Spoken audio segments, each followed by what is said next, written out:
આકાર. ચાલો જિનાલય જઈએ. પરમાત્માના કોઈ આકાર નથી. પ્રભુ તો દેહને છોડીને વિદેહી બન્યા છે.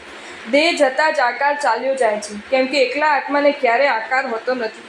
પરમાત્મા સિદ્ધ થતાની સાથે જ નિરાકાર બની ગયા છે. હવે તેમના આકાર આકૃતિઓ બનાવીને પૂજવાની શી જરૂર છે?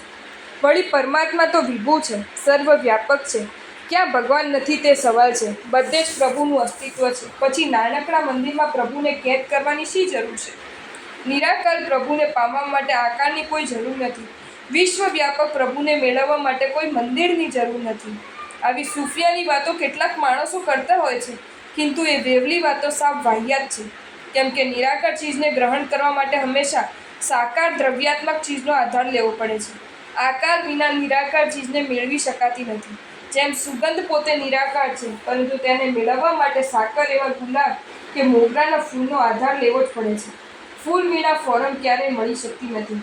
કેરીનો સ્વાદ નિરાકાર છે, પણ જ્યારે સ્વાદ કરવાની ઈચ્છા થાય ત્યારે કેરી સાકર પાસે ગયા વિના છૂટકો જ નથી. કેરી વિના જીભેથી ગમે તેટલા સબડકા બોલાવવામાં આવે તો એ સ્વાદનો સહેજ પણ અનુભવ થઈ શકતો નથી.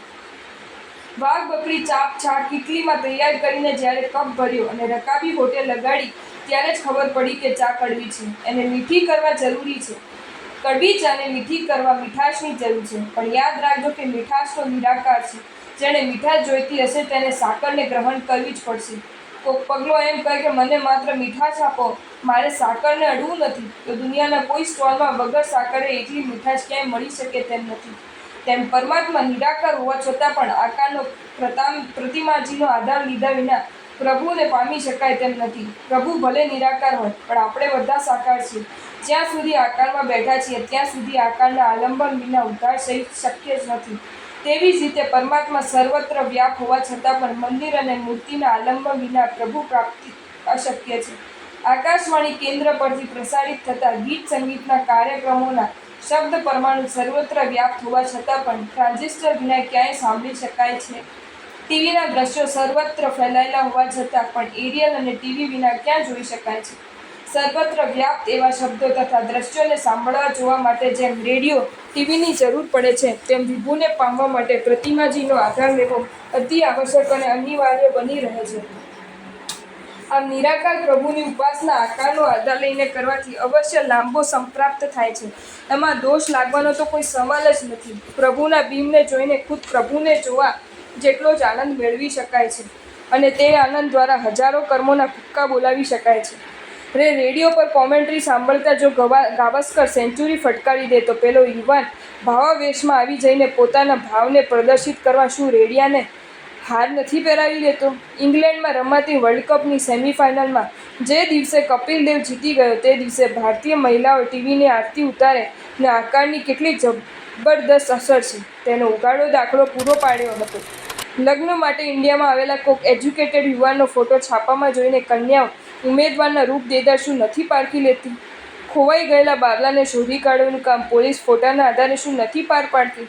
જો કાગળિયાના ફોટો જીવતા દીકરાને શોધી લાવે તો પાછળની પ્રતિમા પણ પરમાત્માને પમાડીને જ રહેશે. બાળ મંદિરમાં બાળકને અક્ષરોનું જ્ઞાન કરાવવા માટે આકૃતિનો જ આધાર આપવામાં આવે છે. તેની સામે અ ને કાણો આ 50 વાર બોલશો તો પણ તે જલ્દી નહીં સમજી શકે. તેને બદલે તેને આગગાડીનું ચિત્ર બતાવીને કહેવામાં આવશે કે આગગાડીનો આ, તો આકૃતિ સાથે પ્રાપ્ત થયેલા અક્ષરને તુરંત જ તે ગ્રહણ કરી લે છે. નિરાકારની ફોગટ વાતો કરીને હવામાં બાચકા ભરવા જેવી મૂર્ખાઈ ન કરીએ. દુનિયાનો કોઈ પણ માણસ આકાર વિના એક સેકન્ડ પણ જીવી શકે તેમ નથી. દુન્યવી આકારોમાં ઝડપાયેલા માણસને પરમાત્માનો આકાર જ છોડાવી શકશે. ઓ માનવો, જોજો ક્યાંય અટવાઈ ન જતા. દુનિયાના તમામ આકારો અને આકૃતિઓને છોડી દેજો, પણ પ્રભુના આકારને ક્યારેય ન છોડશો. તમારા નયનની સાચી સફળતા પ્રભુની પ્રતિમાના દર્શન કરવામાં જ છે, નહીં કે હીરો અને હિરોઈનોના પોઝ સામે ડોળા ફાડીને બેસી રહેવામાં. હે સાધુઓ, સાથ સાંભળજો. જિનાલયમાં કરોળિયાના જાળા વગેરે બાજી ગયા હોય છતાં શ્રાવકો જો બેદરકાર રહેતા હોય તો હે સાધુઓ, તમે તેમને આ પ્રમાણે પ્રેરણા કરજો. હે શ્રાવકો, તમે ચિતારાના પાટિયાની જેમ મંદિરની દિવાલો સ્વચ્છ રાખો. જેમ ચિત્રપટ સ્વચ્છ હોય તો લોકો પ્રશંસા કરે છે, તેમ જિનાલય સ્વચ્છ હશે તો લોકો પ્રશંસા કરશે. માટે મંદિરોનું વારંવાર સંમાર્જન કરો, ઉજ્જવલ રાખો. આમ પ્રેરણા કરવા છતાં પ્રમાદી શ્રાવકો જો સાફ સફાઈ આદિ ન કરે તો મંદિરમાં કામ કરતા મનુષ્યોને પ્રેરણા કરી કે તમે પગાર લો છો છતાં મંદિરની સફાઈ કેમ બરાબર કરતા નથી ઇત્યાદિ વચનો કહેવા છતાં પણ તે નોકરો જો કરોળિયાના ઝાડા વગેરેની જૈના ન કરે તો હે સાધુઓ તમારે પોતે જ કરોળિયાના ઝાડા વગેરે સાફ કરી નાખવા પણ જિનાલયની ઉપેક્ષા કરવી નહીં. શ્રાદ્ધ વિધિ પ્રકરણે સાધુ માટે પાઠવેલો આ સંદેશ જો ટ્રસ્ટીઓ શ્રાવકો અને શ્રાવિકાઓના કારણે સંભળાય તો પછી સાધુ મહારાજે કશું કરવાનું રહે ખરું? જો તમને આ વિડીયો ગમ્યો હોય તો આ વિડીયોને લાઇક કરો અને શેર કરો અને આવા જ નવા વિડીયો જોવા માટે જૈન ફેક્ટ્સ એન્ડ સ્ટોરીઝની ચેનલને સબસ્ક્રાઈબ કરો. ધન્યવાદ.